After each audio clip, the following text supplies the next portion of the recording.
attacks from the Russians on the energy grid.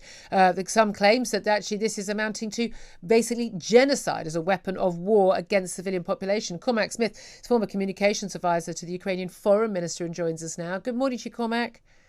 Julia, good morning to you. Nice to see you again. Nice to see you again. Although I can barely see you. You're actually in silhouette. I'm really sorry. I'm on my last day of a short holiday in Berlin. Well, you're very kind.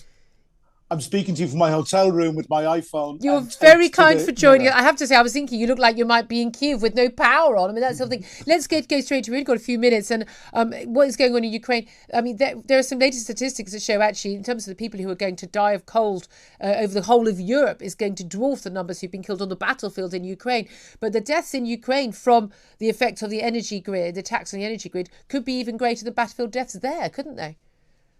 Well, they could, and I have been arguing since before this war, since January, I've been saying that this would be genocidal, and I've been predicting this, and I've had this discussion in the very early days with Ukrainian lawyers. The world is increasingly recognizing that this is genocidal.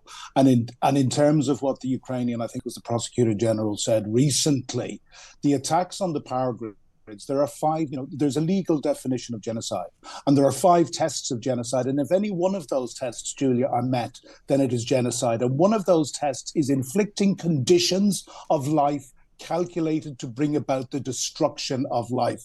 Now, clearly, what the Russians are doing and what they clearly intend to do, and what they are telling us and their own people every day that this is intended to do, is aimed at bringing about the destruction of life. So it is genocide. And also something recognized recently is that the specific deportation of children, separating from their parents and spreading them across the road. I mean, the fear is, we are talking about hundreds of thousands of children, and who knows where they've gone. It's stolen from their children. And again, any other country doing this, we'd be horrified.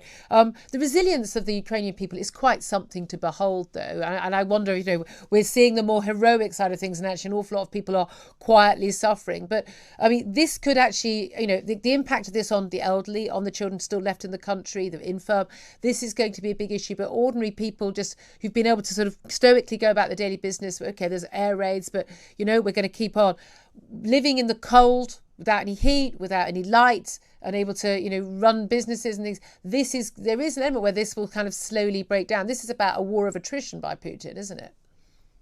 Well, it is. And, I've been reminded about the resilience of the Ukrainian people this weekend, because I've been able to catch up with some Ukrainian friends, including a very senior diplomat, in the last few days. But, courage is not the lack of fear. Yeah, it's being able to deal with that fear. And no matter how brave and resilient the Ukrainian people are, these measures are still inflicting horrible pain and horrible destruction on them. And, one more thing I'd like to say, Julie, you talk about a war of attrition. This does not have to be a war of attrition. There is almost a sense that the West is afraid for Russia to be defeated and for Ukraine to win.